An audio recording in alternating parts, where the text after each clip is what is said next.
ফিকহে হানাফির উলামা মোরা, কুরআন মোদের সংবিধান। ইজমা সুন্নাহ কিয়াস মিলে পূর্ণ হলো এই বিধান।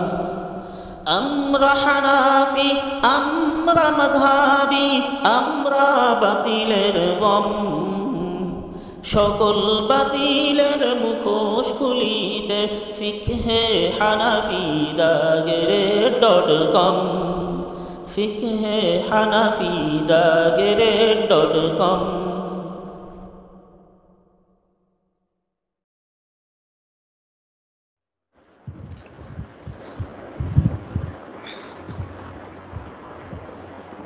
ইন্নাল হামদুলিল্লাহ والصلاة والسلام على رسول الله أما بعد فقد قال الله تبارك وتعالى في كلامه المجيد وفرقانه الحميد: أعوذ بالله من الشيطان الرجيم، بسم الله الرحمن الرحيم. يا أيها الذين آمنوا إذا قمتم إلى الصلاة فاغسلوا وجوهكم وأيديكم إلى المرافق وامسحوا برؤوسكم وأرجلكم إلى الكعبين وإن كنتم جنبا فاطهروا وإن كنتم مرضى أو على سفر أو جاء أحد منكم من الغائط أو لامستم النساء فلم تجدوا ماء فتيمموا صعيدا طيبا فامسحوا بوجوهكم وأيديكم منه ما يريد الله ليجعل عليكم من حرج ولكن يريد ليطهركم وليتم نعمته عليكم ولعلكم تشكرون. وعن سلمان بن بريدة رضي الله تعالى عنه عن أبيه بريدة رضي الله تعالى عنه قال: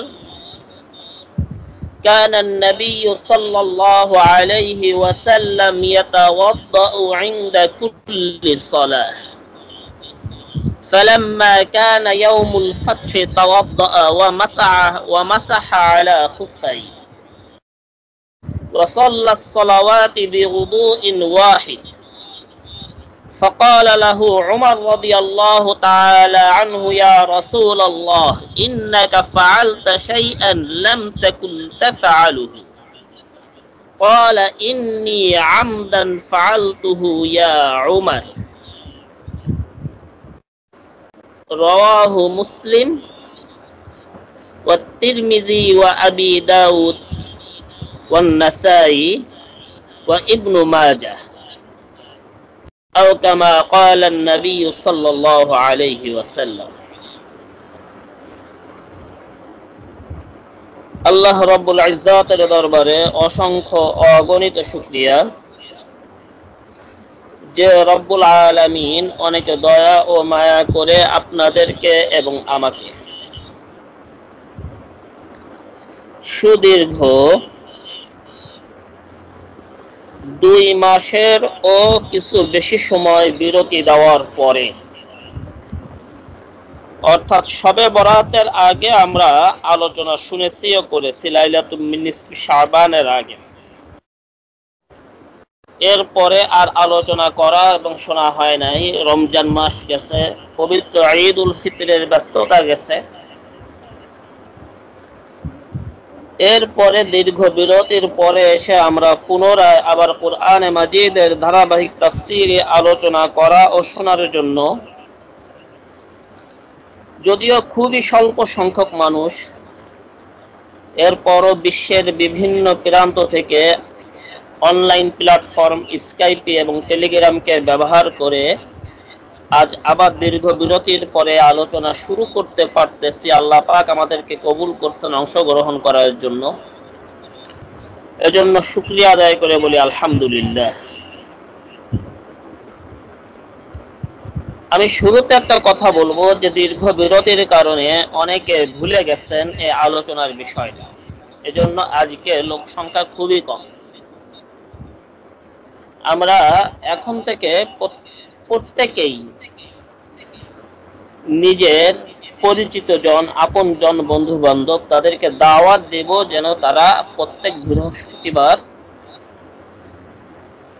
কোরআনে মাজিদের ধারাবাহিক তাফসীরি আলোচনায় অংশগ্রহণ করেন এবং চেষ্টা করব প্রত্যেক সপ্তাহে আলোচনা করার জন্য। যদি কোনো সপ্তাহে বিশেষ কোনো কারণে হয়তো কখনো বাদ গেলেও যাইতে পারে।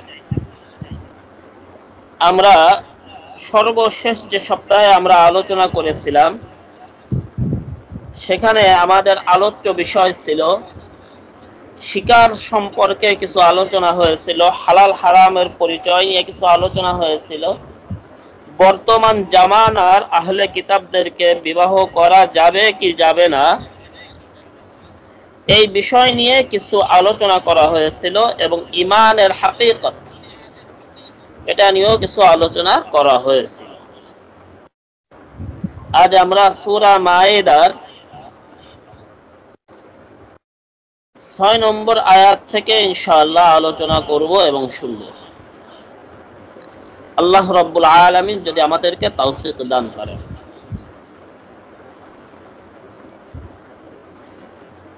আল্লাহ রাব্বুল আলামিন বলতেছেন, ইয়া আইয়ুহাল্লাযীনা আমানু ইযা কুমতুম ইলাস সালাতি ফাগসিলু ওয়ুজুহাকুম ওয়া আইদিয়াকুম ইলাল মারাফিকি ওয়ামসাহু বিরুউসিকুম ওয়া আরজুলাকুম ইলাল কাবাইন। হে ঈমানদারেরা, যখন তোমরা নামাজের জন্য দাঁড়াবে তখন তোমরা তোমাদের চেহারা সমূহকে, আগে অনুবাদ করতেছি, চেহারা সমূহকে এবং তোমাদের উভয় হাতকে কনুই সহ ধৌত করবে। ওয়ামসাহু বিরুউসিকুম, এবং তোমাদের মাথা সমূহকে মাসাহ করবে। ওয়া আরজুলাকুম ইলাল কাবাইন, এবং তোমাদের পা সমূহকে টাকনু সহ ধৌত করবে। ওয়া ইন কুনতুম জুনুবান ফাত্তাহহারু, আর যদি তোমরা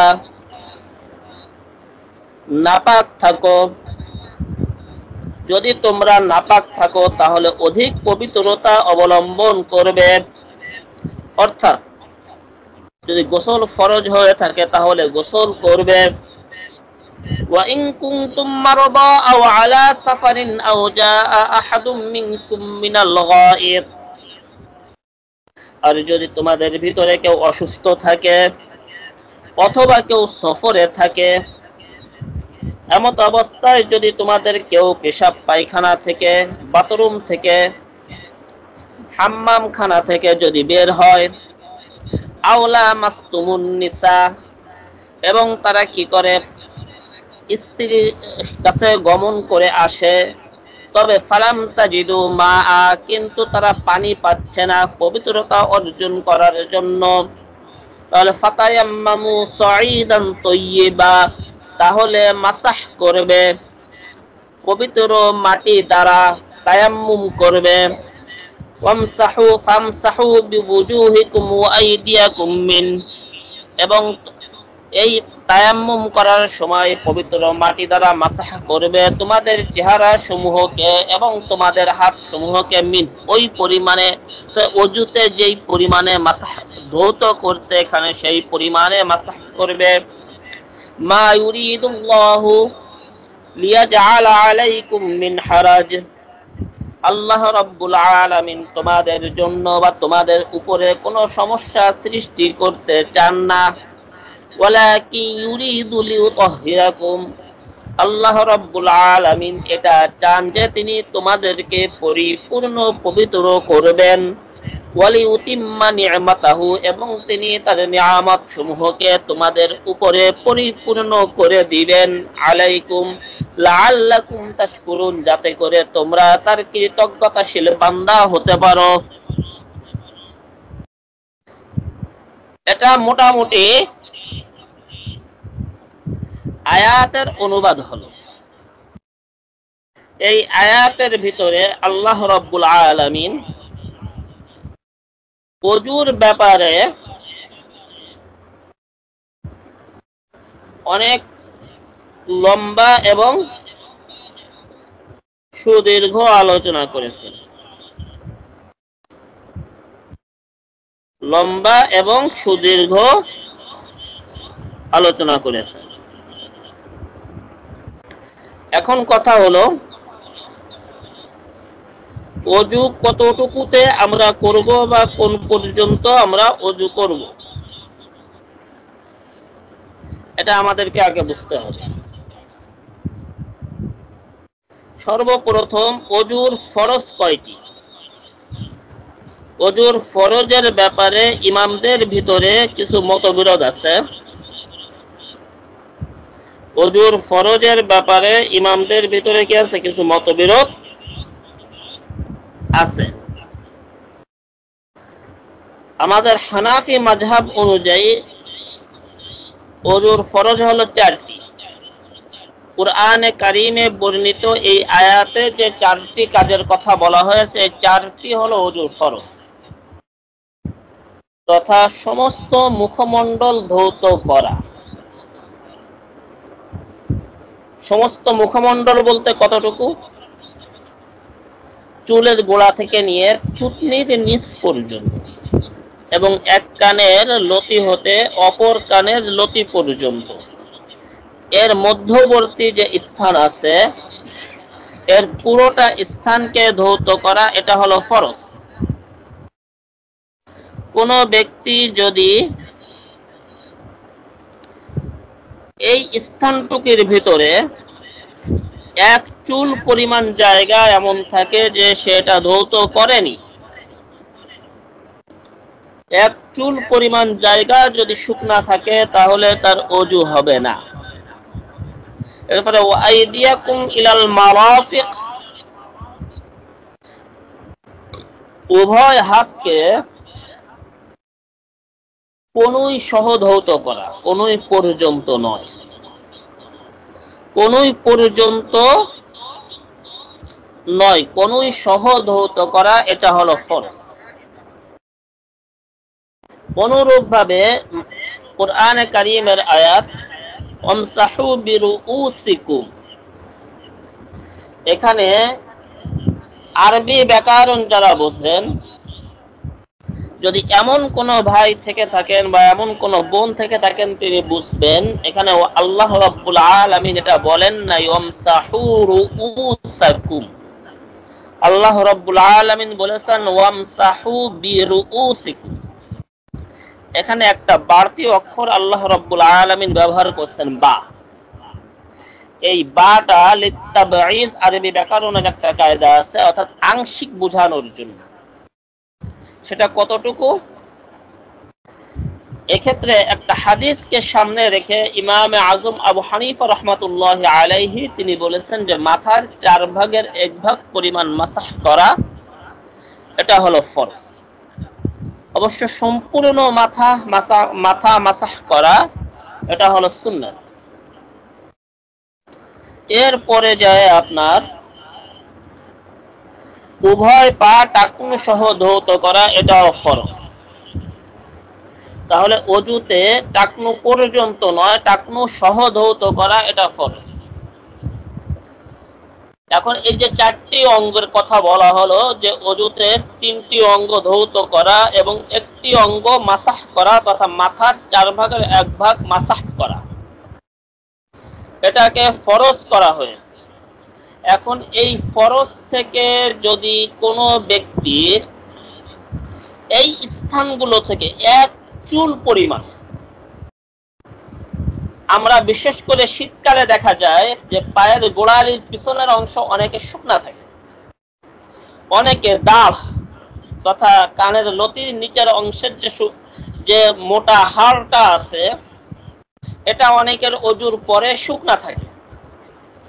অনেকে পাগড়ির উপর দিয়ে মাথা মাসাহ করে, এনাদের অজু হবে না, নামাজও হবে না। অজু যদি না হয় তাহলে কি হবে না? নামাজও হবে না। আর নামাজ না হলে পবিত্রতা যেমন ভাবে নামাজের চাবি, নামাজ হলো জান্নাতের চাবি, জান্নাতের তালাও খুলবে না। আর ইচ্ছাকৃত ভাবে যদি কোনো ব্যক্তি বিনা ওযুতে সাজদা দেয় তাহলে সেই ব্যক্তির ঈমান চলে যাওয়ার আশঙ্কা আছে। এটা তো গেল ওযুর ফরজ। হানাফি মাযহাব অনুযায়ী 4টি। এর বাহিরে শাফিঈ মাযহাব অনুযায়ী ওযুর ফরজ 6টি। শাফিঈ মাযহাব অনুযায়ী ওযুর ফরজ 6টি, এটা একটু বলতেছি। তার ভিতরে একটা হলো হানাফি মাযহাব অনুযায়ী যে 4টি ওযুর ফরজ, এর বাহিরে অতিরিক্ত যে 2টি, সে 2টির একটি হলো নিয়ত করা। ইমাম শাফিঈ রাহিমাহুল্লাহ তাআলা তিনি বুখারী সহ অসংখ্য হাদিসের কিতাবে বর্ণিত যে হাদিস ইন্নামাল আমালু বিন্নিয়াত, এই হাদিসকে সামনে নিয়ে তিনি ওযুতে নিয়ত করাকেও তিনি ফরজ বলেছেন। শুধু ওযুতে নয়, তিনি যে কোনো নেক আমলের জন্য নিয়ত করাকে ফরজ বলেছেন। কিন্তু ইমাম আজম আবু হানিফা রাহমাতুল্লাহি আলাইহি এখন হাত উঁচু করেন না, আলোচনার শেষে যদি কোনো প্রশ্ন থাকে তাহলে করবেন, উত্তর দেওয়া হবে ইনশাআল্লাহ। এখন কাউকে কোনো কথা বলার সুযোগ দেওয়া হবে না। তবে যদি কেউ লিখিত প্রশ্ন করেন, উত্তর দেওয়াকে প্রয়োজন মনে করি, তাহলে আলোচনার ভিতরে উত্তর দেওয়া হবে ইনশাআল্লাহ। তো ইমাম আজম আবু হানিফা রাহমাতুল্লাহি আলাইহি এই হাদিসের উপরে ভিত্তি করে নিয়াতকে ওযুর সুন্নাত বলেছেন। কেননা ইমাম আবু হানিফা রাহমাতুল্লাহি আলাইহি তিনি বলেন যে আল্লাহ রাব্বুল আলামিন কোরআনে কারীমের ভিতরে ওযুর জন্য 4টা শর্ত বলেছেন। হাদিস দ্বারা আমরা এর উপরে বিরোধী করব না, আমরা হাদিস দ্বারা এর উপরে বিরোধী করব না। অনুরূপভাবে ইমাম শাফিঈ রাহমাতুল্লাহি আলাইহি কুলি করাকে না, ভুল বলছি, ধারাবাহিকতা রক্ষা করাকে ফরজ বলেছেন। ধারাবাহিকতা রক্ষা করাকে, অর্থাৎ কোন ব্যক্তি যদি আগে পা ধোয়, এরপরে মাথা মাসাহ করে, এরপরে হাত ধুলো, এরপরে মুখ ধৌত করলো, শাফিঈ মাযহাব অনুযায়ী ব্যক্তির ওযু হবে না। ইমাম শাফিঈ রাহমাতুল্লাহ আলাইহি ধারাবাহিকতা রক্ষা, তথা আগে মুখ, এরপরে হাত, এরপরে মাথা, এরপরে পা, এই ধারাবাহিকতা রক্ষা করাকেও তিনি ফরজ বলেছেন। গেল 6টা। ইমাম মালিক রাহমাতুল্লাহি আলাইহি তিনি আরো 2টা জিনিসকে ফরজ বলেছেন। মালিকি মাযহাব অনুযায়ী ওযুর ফরজ 8টা, সে 2টার একটা হলো কুলি করা, আর একটা হলো নাকে পানি দেওয়া, এটাকেও তিনি ফরজ বলেছেন হাদিস দিয়ে। এরপরে যে ইমাম আহমদ ইবনে হাম্বল রাহিমাহুল্লাহু তাআলা তিনি আরো একটা বাড়তি করে 9টা দিয়ে, হাম্বলি মাযহাবে ওযুর ফরজ 9টা, তিনি আরেকটাকে ফরজ বলেছেন, সেটা হলো যে এক অঙ্গ শুকিয়ে যাওয়ার আগে আরেক অঙ্গ ধৌত করাকে তিনি ফরজ বলেছেন। এই গেল 9টা। তা এই 9টার ভিতরে 4টার বাহিরে যে বাকি 5টা, এই 5টাই আমাদের হানাফি মাযহাব অনুযায়ী এটা সুন্নাত। এখন আসি ওযুতে সুন্নাতটা কি। ওযুর ফরজ নিয়ে তো আলোচনা করলাম, ফরজ তো ডিউটি, সুন্নাত তো ওভারটাইম। আমার শায়েখ, আমার দ্বীনি মুরব্বী শাইখুল হাদিস আল্লামা মুফতি ইয়াহইয়া সাহেব হাফিজাহুল্লাহ, হযরত ফরজ এবং নফলের ভিতরে, সুন্নাতের ভিতরে আমাদেরকে একটা উদাহরণ দিয়ে প্রায় বোঝান এইভাবে যে একজন ব্যক্তি তার বাড়িতে 2জন দিন মজুর রাখছে, দৈনিক 500 টাকার মজুরিতে দৈনিক 8 ঘন্টা কাজ করার জন্য। এখন 2জন দিন মজুরি সকাল থেকে নিয়ে সকাল 9টা থেকে বিকেল 5টা পর্যন্ত, বা সকাল 8টা থেকে বিকাল 4টা পর্যন্ত একটানা 8 ঘন্টা তার ডিউটিকে পালন করছে। এবার 8 ঘন্টা ডিউটি শেষে এবার মালিক এসে বলতেছে যে ভাই আপনাদের টাইম তো শেষ, কিন্তু ওই যে একটা কাজ বাকি রয়েছে, 5 মিনিট লাগবে, যদি একটু কষ্ট করে দিয়ে যাইতেন।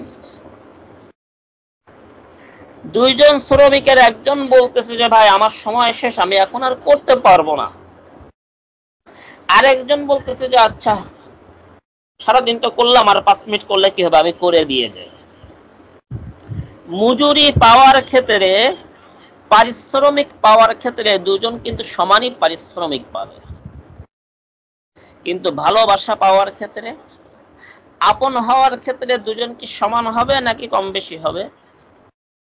অবশ্যই কম বেশি হবে।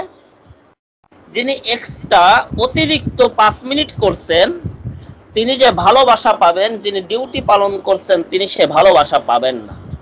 পরবর্তীতে শ্রমিক প্রয়োজন হলে, মজদুর প্রয়োজন হলে যিনি অতিরিক্ত 5 মিনিট করেছেন তাকে আগে ডাকা হবে, এবং যে ডিউটি পালন করছে এর পরে প্রয়োজন হলে তাকে ডাকা হবে। ঠিক তেমনি ভাবে ফরজ, এটা তো আমার আপনার ডিউটি, এটাকে পালন না করলে মজুরি দেওয়া হবে না, শাস্তি দেওয়া হবে। কিন্তু নফল, সুন্নাতে জায়েদা বা সুন্নাতে গায়রে মুআক্কাদা যেটাকে বলা হয়, অথবা মুস্তাহাব, কোন ব্যক্তি যদি এটাকে পালন করে, পালন না করলে তো শাস্তি পাবে না, তবে পালন করলে আল্লাহ রাব্বুল আলামিনের প্রিয় পাত্র হবে। আর এই প্রিয় পাত্র হওয়ার কারণে আল্লাহ রাব্বুল আলামিন তাকে সকল ফরজ ইবাদত, সকল ওয়াজিব ইবাদত গুলো এই নফল মুস্তাহাব ইবাদত করার কারণে এই ফরজ ওয়াজিব ইবাদত গুলো করা তার জন্য সহজ করে দিবেন, তার জন্য হালাল কাজগুলো করা সহজ করে দিবেন, তাকে হারাম থেকে বেঁচে থাকা আল্লাহ রাব্বুল আলামিন সহজ করে দিবেন, তাকে ভালোবেসে। সুতরাং ওযুর সুন্নাত এটা আমাদের জানা প্রয়োজন। ওযুর সুন্নাতে আমরা সর্বপ্রথম ওযুর শুরুতে ওযুর নিয়াত করব। নিয়াত মুখে জরুরি নয়, অন্তরের ভিতরে সংকল্প থাকা যে আমি ওযু করতেছি, বাস এতটুকুই যথেষ্ট। এরপরে মুখে বিসমিল্লাহির রহমানির রহিম এটা বলে আমরা ওযু শুরু করব। এরপরে প্রত্যেকটা অঙ্গ ধোয়ার জন্য বিভিন্ন মাসনুন দোয়ার বইগুলোতে, বাজারে যে বইগুলো পাওয়া যায়, প্রতিটা অঙ্গে অঙ্গে আলাদা আলাদা ভাবে যে দোয়াগুলো দেওয়া আছে, এগুলো আমার জানা মতে কোনো হাদিস দ্বারা প্রমাণিত নয়, বিভিন্ন বুজুর্গদের আমল। সুতরাং বুজুর্গদের আমল হিসেবে যদি কোনো ব্যক্তি করতে চান করতে পারেন, তবে সুন্নাত হিসেবে যদি ওই আমলটা করেন, ওই দোয়াগুলো পাঠ করেন, তাহলে ওটা বিদআত হবে। সুতরাং সুন্নাত মনে করে আমরা দোয়াগুলোকে পাঠ করব না, এবং এই জন্য দোয়াগুলো নিয়ে আলোচনা করতেছি। এরপরে সর্বপ্রথম কবজি পর্যন্ত উভয় হাতকে 3 বার ধৌত করা, এটা সুন্নাহ। এরপরে কুলি করা 3 বার, 3 বার মিসওয়াক করা, নাকের ভিতরে পানি দেওয়া, নাককে ঝাড়া, এটা সুন্নাহ। এরপরে সমস্ত মুখকে 3 বার ধৌত করা, ঘন দাড়ি যাদের আছে তাদের ঘন দাড়ি খেয়াল করা। এরপরে উভয় হাতকে কনুই পর্যন্ত 3 বার ধৌত করা, হাতের আঙ্গুলি খেয়াল করা। এরপরে সমস্ত মাথার 4 ভাগের 1 ভাগ ফরজ ছিল, পূর্ণাঙ্গ মাথাকে মাসাহ করা। এরপরে উভয় কানকে মাসাহ করা, ঘাড় নয় অর্থাৎ গলা নয়, গর্দানকে মাসাহ করা, তথা গলার 2 সাইডকে সামান্য অংশ আর কি, পুরো গলার সামনে অনেকে নিয়ে সেটা নয়, অর্থাৎ 2 হাতের উল্টা পিঠ, কনিষ্ঠ আঙ্গুল, তার পাশের আঙ্গুল এবং মধ্যমা আঙ্গুল, এই 3 আঙ্গুলকে মিলিয়ে গলার পিছনে নিয়ে আস্তে করে হালকা একটা টান দেওয়া, তাতে যতটুকু আসে এখানে ঘুরিয়ে গলার সামনে পর্যন্ত আনা জরুরি নয়, বরংস অতিরিক্ত সামনে আনা এটা বেদাত হবে, সুন্নাত মনে করে আনলে এটা মুস্তাহাব। এরপরে যে আপনার উভয় পাকে টাকনু সহ 3 বার ধৌত করা এবং পায়ের আঙ্গুলগুলি খেলাল করা, এবং ওযুর শেষে কালিমায়ে শাহাদাত পড়া, এটা সুন্নাহ। এটা তো গেল অজুর সুন্নাহ। আমরা এই পর্যন্ত কোরআনে কারীমের আয়াত থেকে আমরা আলোচনা করলাম অজু নিয়ে। অজু কখন করব? যখন আমার আপনার অজু ছুটে যাবে। অজু ছুটে যায় কখন? 7টা কারণে। অজু ভাঙার কারণগুলো একটু জেনে রাখা জরুরি, এজন্য অজু নিয়ে একটু আলোচনা করি। অজু ভাঙার কারণ সমূহের ভিতরে সর্বপ্রথম কারণ হলো উভয় লজ্জাস্থান। উভয় লজ্জাস্থান, পুরুষ মহিলার উভয় লজ্জাস্থান থেকে যে কোনো কিছু বের হওয়া, সেটা দৃশ্যমান জিনিস হোক, অদৃশ্যমান জিনিস হোক, বাতাস হোক, পানীয় হোক, আর গাঢ় হোক, উভয় লজ্জা স্থান থেকে যে কোনো কিছু বের হলে অজু ভেঙে যাবে। এটা 1 নম্বর কারণ। দ্বিতীয়ত, মুখ ভরে বমি হওয়া। এখন এই মুখ ভরে যদি একবারে বমি হয় তাহলে তো অজু ভেঙে গেল। একবারে না, কয়েকবারে যে বমি হয়েছে এটাকে মিলাইলে মুখ ভরে যাবে। এক্ষেত্রে ওটায় যে বমির একটা উদ্বেগ আছে, তো একটা ধাক্কা, এক ধাক্কা অল্প অল্প করে 5-7 বার বমি হয়। এই একই উদ্বেগে, একই ধাক্কায় যে বমিটা আসতেছে অল্প অল্প করে হলো, এটা যদি একবারে হলে মুখ ভরে যায় এত পরিমাণে হয়, তাহলে অজু ভেঙে যাবে। তবে ভিন্ন উদ্বেগে, ভিন্ন ধাক্কায় যদি অল্প অল্প করে 10-12 বমি হয় তো অজু ভাঙবে না। 2 নাম্বার গেল। 3 নাম্বার, আমাদের দাঁতে অনেক সময় অনেকের দাঁত ফাঁসা থাকে, অনেক সময় দাঁত খেলাল করলে দাঁত দিয়ে রক্ত পড়ে। এই দাঁত দিয়ে যে রক্তটা পড়ে, এই রক্তটা যদি এমন হয় যে আমার মুখের ভিতরে যে থুতু আছে এই থুতুকে লাল করে দিয়েছে, তাহলে আমার আপনার অজু ভেঙে যাবে। আর যদি থুতুকে লাল না করে, খুবই স্বল্প পরিমাণে একটু লালচে ভাব আনছে, তাহলে অজু ভাঙবে না। তৃতীয় গেল। 4 নাম্বার, ফরজ গোসলের সময় যতটুকু ধোয়া ফরজ, ফরজ গোসলের সময় যতটুকু ধোয়া ফরজ, তথা পায়ের তালু থেকে নিয়ে মাথার তালু পর্যন্ত সমস্ত অঙ্গ প্রত্যঙ্গ, এর যে কোনো জায়গা থেকে রক্ত হোক, পুজ হোক, পানি হোক, যেটাই হোক, কিন্তু ওই স্থানটা যদি ক্ষত স্থান হয়, আপনার ঘাম এটা একটা পানি, এই পানি ধর্তব্য না। অর্থাৎ পায়ের তালু থেকে মাথার তালু পর্যন্ত যে কোনো জায়গায় যে কোনো ক্ষত স্থান থেকে রক্ত, পুজ অথবা পানি, এই 3 প্রকারের যে কোনো এক প্রকার এতটুকু পরিমাণে যদি বের হয়, যেটা এক জায়গায় থাকলে আমি মুছে না ফেললে ওটা বেয়ে যাইতো, অর্থাৎ তার নিজের জায়গাকে অতিক্রান্ত করে অন্য জায়গায় পৌঁছে যাইতো, এতটুকু পরিমাণে যদি পানি বের হয় তাহলে, বা রক্ত বের হয় অথবা যদি পুজ বের হয়, তাহলে আপনার অজু ভেঙে যাবে। আলোচনার শেষে প্রশ্নের সুযোগ দেওয়া হবে ভাই, এখন না। জি, এরপরে 4 নাম্বার গেল। 5 নাম্বার, আপনি কোথাও এমন ভাবে ঘুমাইছেন, সেটা হোক বসে হোক শুয়ে, যেভাবে ঘুমানোর কারণে আপনি বসে পড়ে হেলান দিয়ে ঘুমাইছেন, এমন জিনিসের যে ওটা সরাই দিলে আপনি পড়ে যাবেন, অথবা আপনি চিত হয়ে হোক, কাত হয়ে হোক, ভুট হয়ে হোক শুয়ে ঘুম পড়ছেন, যে ঘুমটা আপনার শরীরকে ঢিলা করে দেয় আর কি, এক কথায় সাধারণ সিমটি নয়, যে ঘুম শরীরকে অঙ্গ প্রত্যঙ্গকে ঢিলা করে দেয়, এমন সিমটি, জিমটি হোক চাই ঘুম হোক, এর মধ্য দিয়ে অজু ভেঙে যাবে। 5 নাম্বার। 6 নাম্বার, যদি আপনি বেহুশ হয়ে যাই, যদি আপনি বেহুশ হয়ে যাই, অথবা পাগল হয়ে যাই, অথবা নেশাগ্রস্তের কারণে মাতাল হয়ে যাই, তাহলে এরপরে যখন আমার হুঁশ ফিরবে আমাকে অজু করতে হবে। 6টা গেল। 7 নাম্বার হলো যে নামাজের ভিতরে যদি কোনো ব্যক্তি উচ্চ স্বরে হাসি দেয়, নামাজের ভিতরে যদি কোনো ব্যক্তি উচ্চ স্বরে হাসি দেয়, যে হাসির আওয়াজ পাশের লোক শুনতে পাবে, তাহলে তার ওযু ভেঙে যাবে। তাহলে ওযু ভাঙার আমরা 7টি কারণ পাইলাম।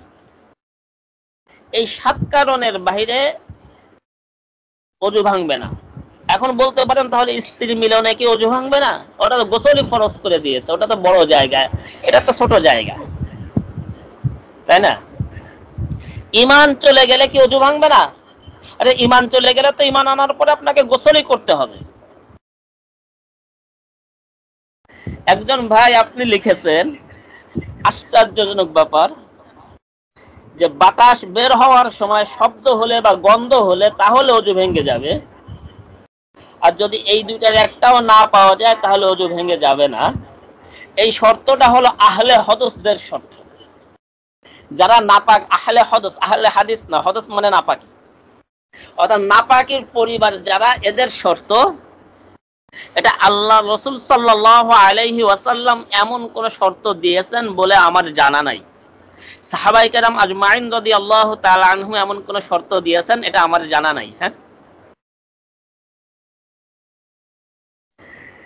আচ্ছা, লিখিত প্রশ্ন দিলে এরকম উত্তর দেওয়া যায় মাঝখানে, যদি আপনাদের মাঝখানে কোনো বিষয় জানার থাকে, কিন্তু মৌখিক প্রশ্নের কোনো সুযোগ নাই আলোচনা শেষ হওয়ার আগে।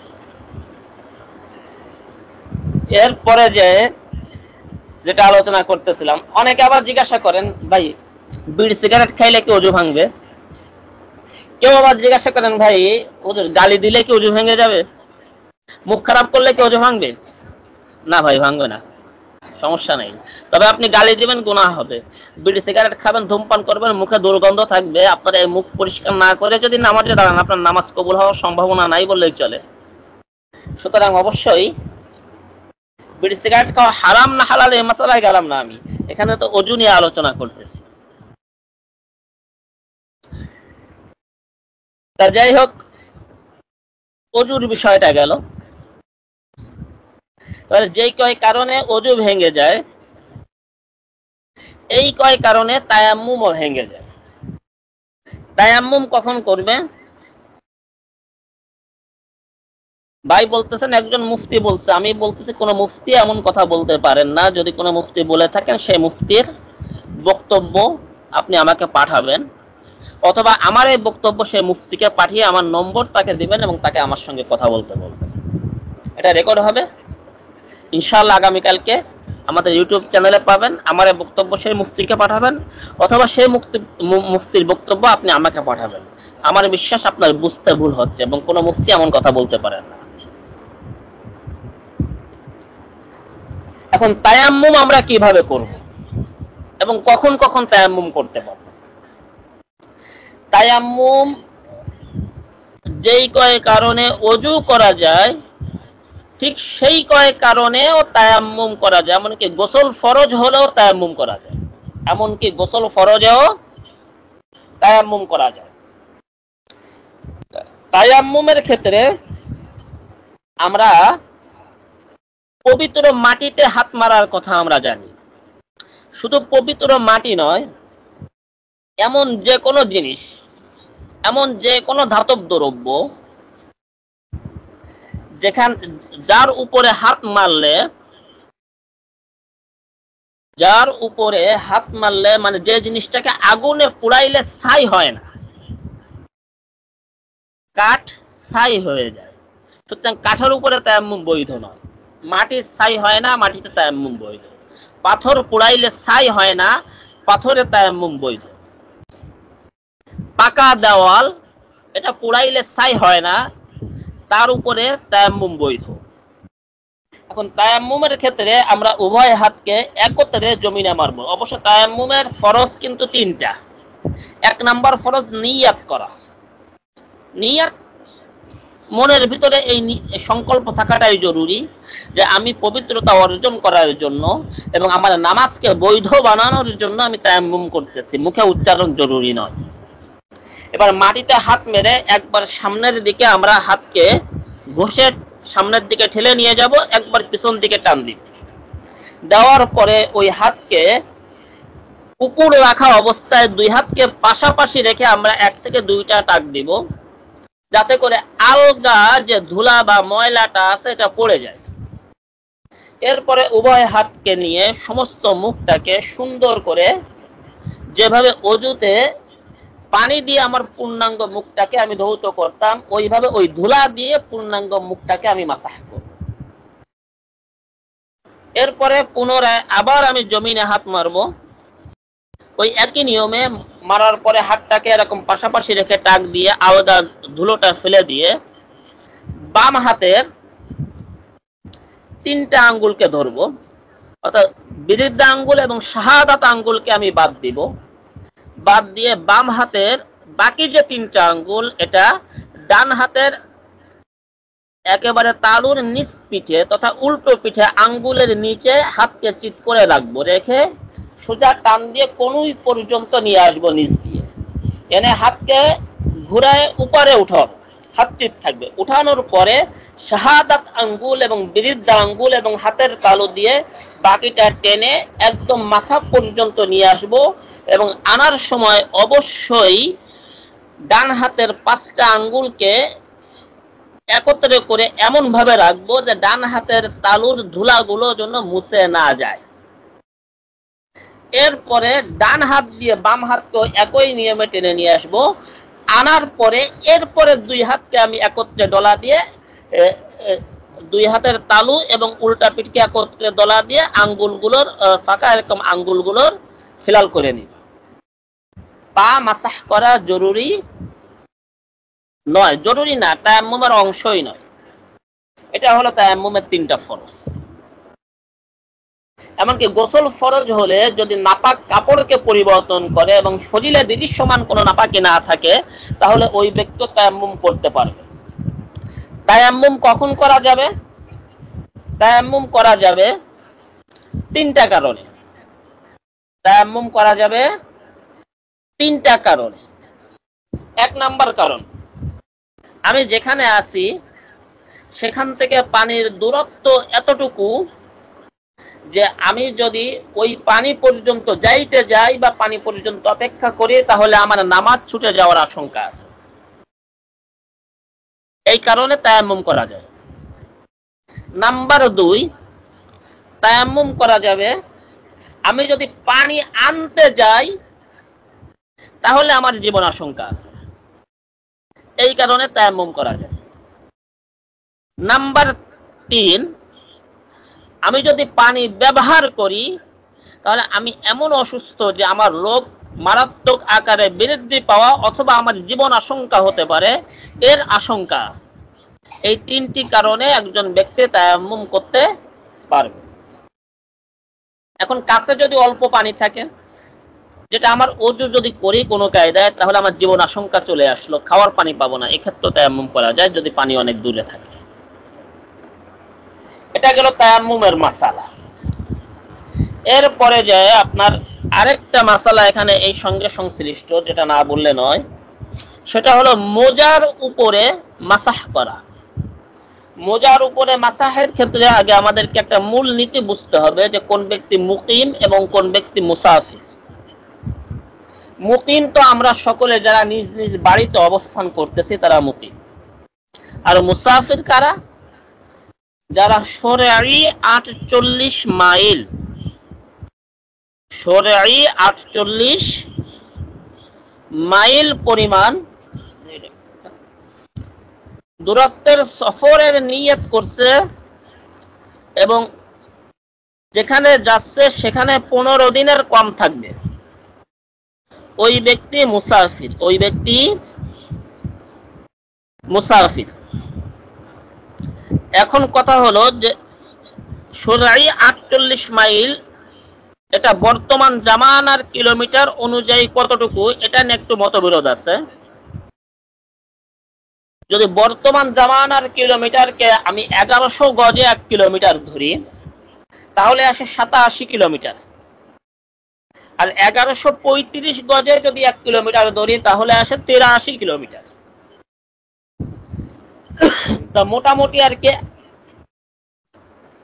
83 বা 87 অথবা 81, তিনটার যে কোনো একটা। আমি 83-র উপরে সাধারণত আমল করে থাকি, এটা আমি আপনাদেরকে বললাম। কারণ শরঈ মাইল হলো 2000 গজে 1 মাইল, আর কিলোমিটার তো অনেক ছোট। আমি 83 কিলোমিটারের উপরে আমল করি। এখন এই 83 কিলোমিটার পরিমাণ সফরের দূরত্বে যদি কোনো ব্যক্তি বাড়ি থেকে বের হয়, নিজ মহল্লা ত্যাগ করার সঙ্গে সঙ্গে তিনি মুসাফির।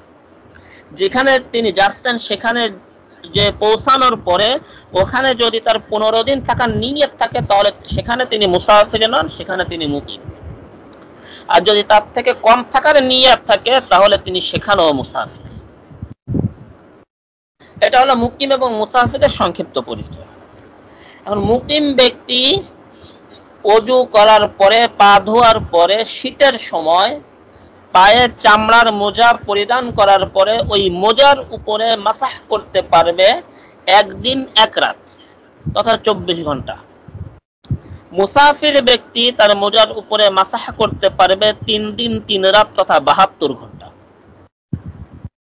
ওযুর সময় কতটুকু পরিমাণে মাসাহ করতে পারবে? মাসাহ কতটুকু করতে হবে? নিজের হাতের কনুই আঙ্গুল এবং বৃদ্ধা আঙ্গুলকে বাদ দিয়ে মাঝের যে 3টা আঙ্গুল, এই 3টা আঙ্গুল পায়ের আঙ্গুলের মাথা থেকে পায়ের পিণ্ডলি পর্যন্ত টেনে নিয়ে আসলেই মাসাহ যথেষ্ট হয়ে যাবে। পুরো মোজা মাসাহ করা লাগবে না, পুরো মোজা মাসাহ করা লাগবে না। এবার আসি, যে সকল কারণে ওযু ভেঙে যায় সেই সকল কারণে তো তায়াম্মুম ভেঙে যায়, কিন্তু তায়াম্মুম এর বাহিরে আরো বাড়তি আরো একটা কারণ বলতে হবে। অর্থাৎ যেই সকল কারণে আপনার তায়াম্মুম করা বৈধ হয়েছে, ওই কারণগুলো দূর হলেও তায়াম্মুম ভেঙে যায়। যেই সকল কারণে ওযু ভেঙে যায় সেই সকল কারণে মোজার উপর মাসাহও ভেঙে যায়। বাড়তি একটা কারণে মোজার উপর মাসাহ ভেঙে যায়, সেটা হলো সময় অতিক্রান্ত হলে অথবা মোজাকে খুলে ফেললে মোজার উপরে মাসাহ ভেঙে যায়, নির্ধারিত সময় অতিক্রান্ত হলে। ভাই বলতেছেন কিলোমিটার বা মাইলের পার্থক্য কিভাবে বুঝবো? আপনার বোঝার দরকার নেই, বর্তমানে কোথাও মাইল হিসেবে মাইল পোস্ট লেখা হয় না। এমনকি আপনাদের গুগল ম্যাপস আমাদের যে দূরত্ব দেখায়, এটা কিলোমিটার হিসেবেই দেখায়। সুতরাং আপনি 83 কিলোমিটারের উপরে আমল করবেন, আপনার মাইলের দূরত্ব এখন বর্তমানে হিসাব হয় না, সুতরাং এটা হিসাব করার দরকার নেই। তাহলে মোটামুটি এখানে আমরা আজকের যে আলোচনা করলাম, প্রথমত ওযুর ফরজ নিয়ে আলোচনা করলাম, এরপরে ওযুর সুন্নাত নিয়ে, এরপরে ওযু ভাঙ্গার কারণ, তায়াম্মুমের ফরজ, তায়াম্মুম ছুটে যাওয়ার কারণ, মোজার উপরে মাসাহ করার শর্ত এবং মোজার উপরে মাসাহ ভেঙে যাওয়ার কারণ, এই কয়টা বিষয় নিয়ে আলোচনা করলাম। এরপরে আল্লাহ রাব্বুল আলামিন বলতেছেন, মা ইউরিদুল্লাহু লিয়াজআলা আলাইকুম মিন হারাজিন ওয়ালাকিন ইউরিদু লিইউতাহহিরাকুম ওয়া লিইউতিম্মা নি'মাতাহু আলাইকুম লাআল্লাকুম তাশকুরুন। আল্লাহ রাব্বুল আলামিন তোমাদের উপরে কোনো ক্ষতি চান না, তোমাদের কোনো কষ্ট চান না। তিনি চান তোমাদেরকে পরিপূর্ণ পবিত্র করতে। এজন্য আল্লাহ রাব্বুল আলামিন আমাদের জন্য বিকল্প কতগুলো সূরাত বলেছেন, যেটা আলোচনা করলাম। ওযু, গোসল, পানি না থাকলে তায়াম্মুম, এরপরে মোজার উপরে মাসাহ, ওয়ালিউতিম্মা নি'মাতাহু আলাইকুম। আল্লাহ রাব্বুল আলামিন চান আমাদের উপরে তার নিয়ামত সমূহকে পরিপূর্ণ করে দিতে, শুধু আমরা নিতে পারলে হয়। লাআল্লাকুম তাশকুরুন, কেন আল্লাহ এটা চান? যেন আমরা আল্লাহ রাব্বুল আলামিনের কৃতজ্ঞতাশীল বান্দা হতে পারি। কিন্তু আমরা তো কৃতজ্ঞতাশীল নই, আরো বেশিও কৃতজ্ঞতাশীল। পরিণামে এখন চলতেছে লু হাওয়া বাংলাদেশে, সৌদি আরবের থেকে বেশি। আবার দুবাইতে বৃষ্টি আমরা দেখতে পাচ্ছি। বেশি কিছু বলবো না। যাই হোক, আল্লাহ রাব্বুল আলামিন আমাদেরকে এই যতটুকু আলোচনা করলাম এর উপরে আমল করার তৌফিক দান করুক এবং এই মাসালাগুলো আমাদের সকলকে মুখস্থ করার তৌফিক দান করুন, বলেন আমিন। সুবহানাল্লাহি ওয়া বিহামদিহি, সুবহানাকাল্লাহুম্মা ওয়া বিহামদিকা, আশহাদু আল্লা ইলাহা ইল্লা আনতা আস্তাগফিরুকা ওয়া আতুবু ইলাইক। যে সর্বপ্রথম ভাইদের যদি কারো কোনো প্রশ্ন থাকে ভাইয়েরা প্রশ্ন করবেন, ভাইদের প্রশ্ন শেষ হওয়ার পরে এরপরে বোনদেরকে আমি মাইক আনমিউট করে দেব, তাদের প্রশ্ন করার সুযোগ থাকলে তারা করতে পারবেন, কোনো সমস্যা নেই। যে ভাইদের মাইক আমি আনমিউট করে দিচ্ছি, আপনারা আনমিউট করে কথা বলতে পারেন।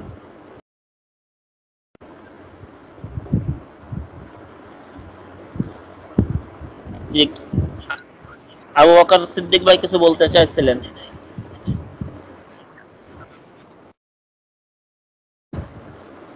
ওয়ালাইকুম আসসালাম। জি ভাই বলেন।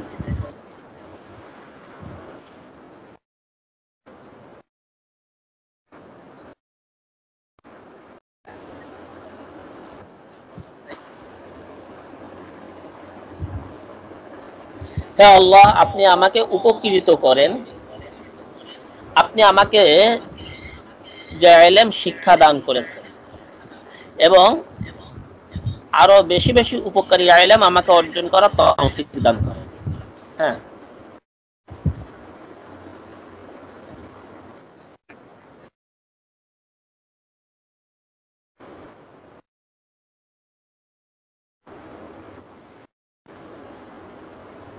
আরেকবার একটু বলেন। আল্লাহুম্মা আলহিমনি রুশদি, আল্লাহুম্মা আলহিমনি না, আল্লাহুম্মা আলহিমনি, আল্লাহুম্মা আলহিমনি রুশদি ওয়া আ'ইযনি মিন শাররি নাফসি।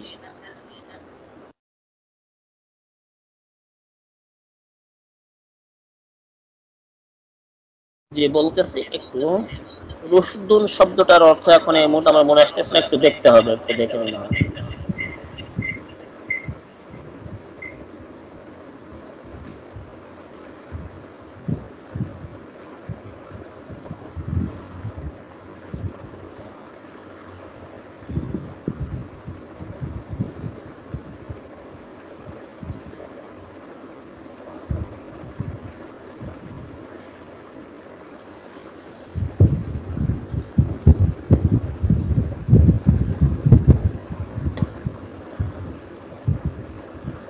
হে আল্লাহ, আপনি আমাকে পরিপূর্ণতায় পৌঁছে দেন। আল্লাহুম্মা আলহিমনি রুশদি, হে আল্লাহ আপনি আমাকে কল্যাণের পূর্ণতায় পৌঁছে দেন। ওয়া আ'ইযনি মিন শাররি নাফসি, এবং আপনি আমাকে হেফাজত করেন বা রক্ষা করেন আমার নফসের খারাপি থেকে। জি,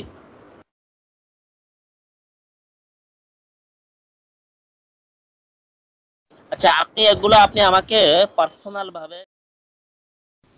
ছিল না বুঝ, ছিল না জ্ঞান, হাদিস পড়িনি পড়িনি কোরআন, কিন্তু আজ শিখতে চাই। হয়েছি সাংসারিক কর্মজীবী, অন্য পেশা বা ব্যবসায়ী, শেখার ফুরসতে নাই। সমস্যা সমাধানে দিনের শিক্ষা নিয়ে হয়েছে যার আগমন, তালিমুল ইসলাম অনলাইন মাদ্রাসাতে সবাইকে শুভেচ্ছা স্বাগতম, সবাইকে শুভেচ্ছা স্বাগতম।